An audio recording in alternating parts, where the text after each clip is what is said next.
We hear about the potential that stem cells hold. What could be possible in the future?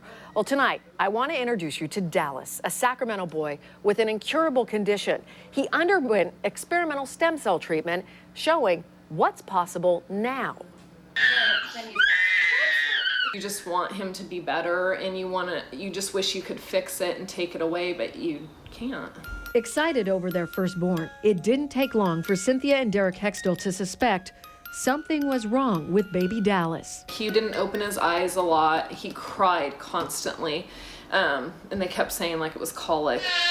Feeling her concerns were being ignored, Cynthia switched pediatricians. So at 8 months, I got a referral to a neurologist. Dallas was diagnosed with cerebral palsy, damage in his brain affecting muscle control. He now sees up to 6 therapists a week. There is no cure, only treatments to help manage the debilitating effects. A little boy trapped in a body that can't keep up with his ambitions. But you can just tell that he's frustrated, you know, because his mind is healthy and he wants to be able to do those things physically, and he just can't. Ready? Bing, bing, bing, bing, bing. At 18 months old, his physical development closer to an 8-month-old. He has trouble like controlling his hands, so he doesn't point or wave or clap. He doesn't crawl. He has no speech at all. He doesn't say mama or dada or baba. His only real communication? Screaming. But Dallas's parents hope a decision they made before he was born could give their little boy a shot at a normal life. They had the blood from his umbilical cord preserved. I don't know why we banked it. We just at the last minute decided to do it. Because Dallas has access to his own stem cells, he's been accepted into a clinical trial at Duke University. The Hextells documenting their trip on home video. At the hospital, Dallas is sedated to calm him. It's been a rough morning for him. The procedure, less than an hour. Through a simple IV, Dr. Kurtzberg puts Dallas's stem cells back into his bloodstream. We hope that the stem cells will be attracted back to the damaged areas of the brain where they could induce healing. These are not the controversial stem cells created from embryos. They are harvested from blood in the umbilical cord at birth. But both types of stem cells appear to share the potential for healing damaged tissue. Scientists and researchers are still trying to understand how it exactly works.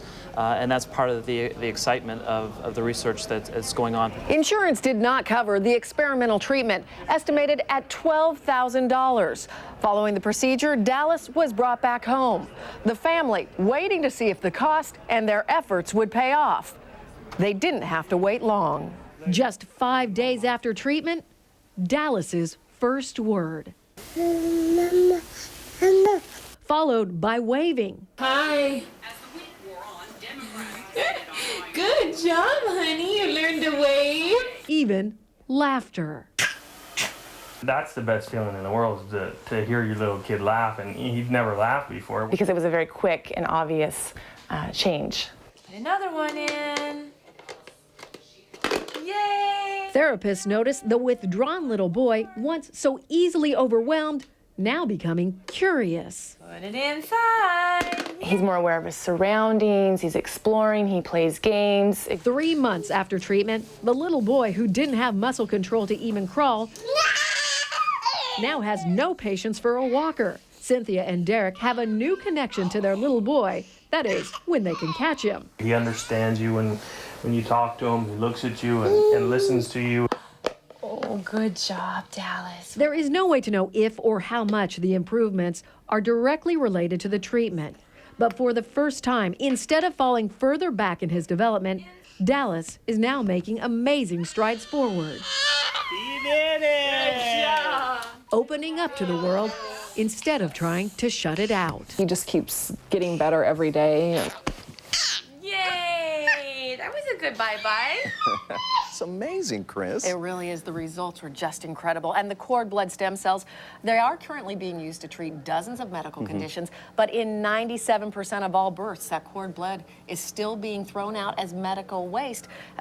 research is just beginning to unlock the potential of these stem cells, but most times it's being discarded. Yeah, being discarded. You know, I am really surprised that a lot of young couples aren't taking advantage of this, freezing the umbilical cord and using it later. I mean, why aren't they doing that? A lot of people just don't know about the potential that it holds, and there is some expense. It's $2,000 initially if you want to bank it to have it preserved, and then you have to pay $100 annually for maintenance, but you can also donate it. But a lot of people, it's one of those things, you're expecting a new child, and it's just, it seems like another expense, and a lot of people just don't know that much about it. Yeah, So it may be worth it.